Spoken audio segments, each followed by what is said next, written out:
अच्छा, तो अब हमने क्या किया कि हमने बीम को पूरी तरीके से डिज़ाइन किया और ड्राफ्टिंग भी किया, बार को भी एक्सप्लेन किया कि कितने बार यूज़ होंगे, कितने डिस्टेंस पे यूज़ होंगे, ठीक है। अच्छा, उसके बाद हम क्या करते हैं कि हम इस डिज़ाइन को आप चेक करते हैं कि हमने ये जो डिज़ाइन किया है, ये डिज़ाइन का जो कैपेसिटी है, ये मूवमेंट की कैपेसिटी से हम कंपेयर करते हैं कि हमने जो डिज़ाइन किया है आया वो एक्यूरेट है, वो इतनी मूवमेंट को रेजिस्ट कर सकता है या नहीं कर सकता है, ठीक है। तो अब हम वो चेक करते हैं, ठीक है, जो कि हमारे पास है step number 6, flexural capacity check, ठीक है। हम चेक करते हैं कि इस बीम का फ्लेक्सुरल कैपेसिटी कितना है, ठीक है। तो इसके लिए हम क्या करते हैं कि हम इस बीम का क्रॉस सेक्शन लेते हैं और उसमें थोड़ा डिटेल कैलकुलेशन करते हैं, ठीक है। वो किस तरह कि let's suppose this is the beam cross section, ठीक है। इसमें हमने 5 बार यूज़ किया है, ठीक है। अब इन बार का एरिया जो है, एरिया ऑफ 1 बार हमने 0.44 फाइंड किया है, ठीक है। एरिया ऑफ 1 बार हम किस तरह फाइंड करेंगे कि बार नंबर 6 है हमारे पास, ठीक है। बार नंबर 6 पे हम क्या करते हैं कि 6 डिवाइड बाई 8 इंचज़, ये हमारे पास डाया हो गया। इसका एरिया हम फाइंड किस तरह करेंगे, एरिया ऑफ बार, ठीक है। एरिया बार हम इस तरह फाइंड करेंगे कि 1/4 पाई डी स्क्वायर, ठीक है, is equal to 1/4 pi 3.14 D square 6 divide by 8 whole का स्क्वायर। तो इससे हमारे पास आ जाता है area of bar 0.44 inch square, ठीक है। ये हमारे पास एरिया ऑफ 1 बार है।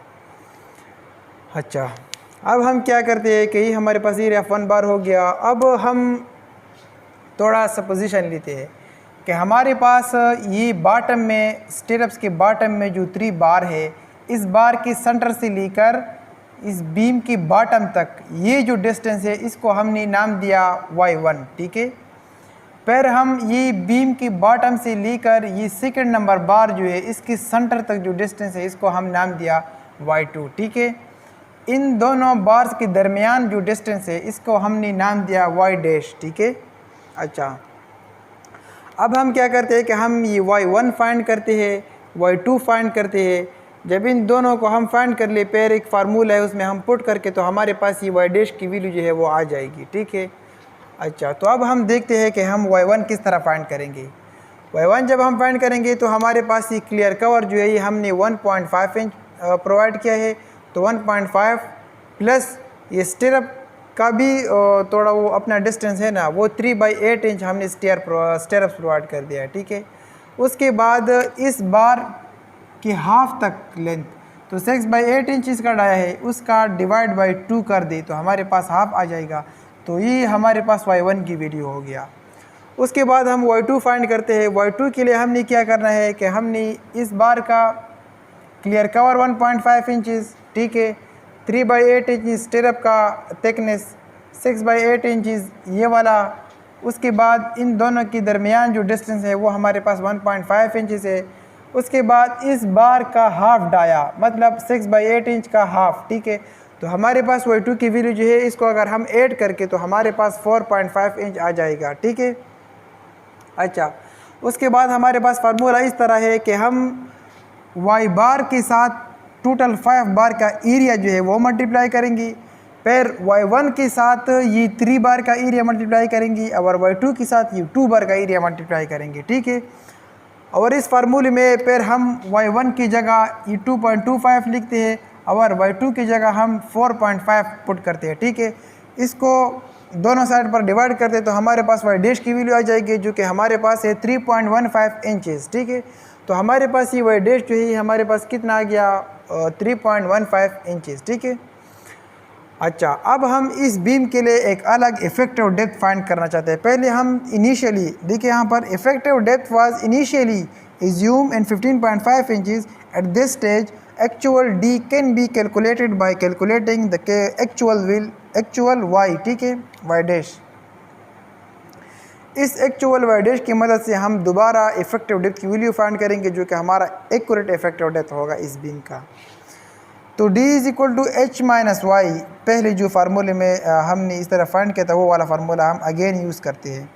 तो H इज इक्वल टू 18, ठीक है। y डैश हमारे पास 3.15 है, तो इसको अगर इसी माइनस करके तो हमारे पास 14.5 जो है वो इफेक्टिव डेप्थ आ जाएगा।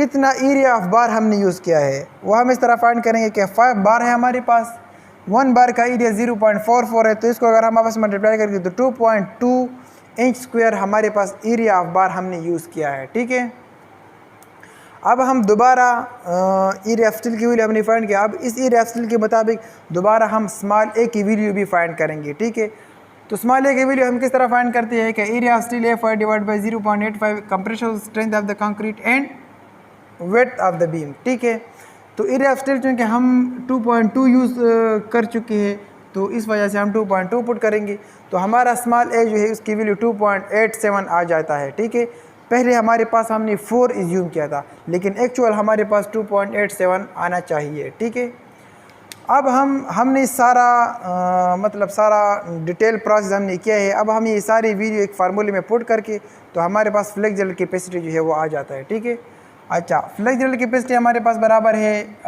Strength reduction factor area of steel का टेंसाइल या yielding strength of the steel effective depth minus ये स्मॉल ए डिवाइड बाई 2। ठीक है, तो अब अगर हम सारी वैल्यू पुट करके, क्योंकि हमारे पास स्ट्रेंथ रिडक्शन फैक्टर 0.9 के बराबर है, 2.2 एरिया ऑफ स्टील है, ग्रेड 40 स्टील हमने यूज़ किया है, इफेक्टिव डेप्थ 14.5 जो कि हमने यहाँ पर फाइंड किया 14.85, 2.87 हमारे पास स्मॉल ए है डिवाइड बाई 2, तो हमारा फ्लेक्सुरल कैपेसिटी जो है वो हमारे पास है 1062.5 इंच क्यूब। ठीक है, अच्छा, अब हमारा जो एक्चुअल मूवमेंट था, मैक्सिमम मूवमेंट, अल्टीमेट मूवमेंट, वो हमारे पास है 1002 इंच क्यूब।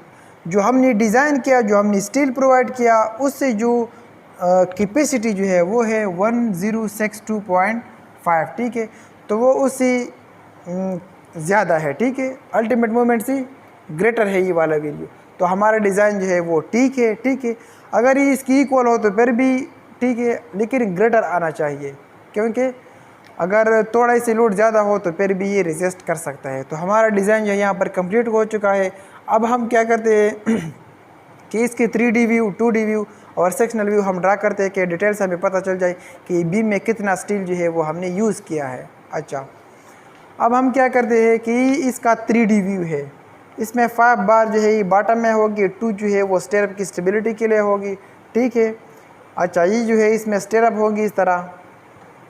एक बात और है कि हमारे पास ये 2 बार जो है ये जो हमने टॉप में यूज़ किया है उसमें क्या होगा कि उसमें हम इकोनॉमी यहाँ पर उसकी इतना ज़्यादा ज़रूरत नहीं है, इस वजह से हम ये वाला जो है ये 2 जो है ये वाला 2 इसको हम इस तरह करते हैं कि हम L/8 ये लेंथ की 8 पर डिवाइड करते हैं, फिर ये सेंटर में प्रोवाइड करते हैं, क्योंकि सेंटर में फ्लेक्सर जो है वो ज़्यादा होते हैं और शेयर फोर्स भी ज़्यादा होती है, तो इस वजह से सेंटर में ज़्यादा डिमांड होती है टेंशन की। ठीक है, तो हम L/8 फॉर इकानमी, ठीक है, कि हमारे पास स्टील जो है वो कम यूज़ हो जाए।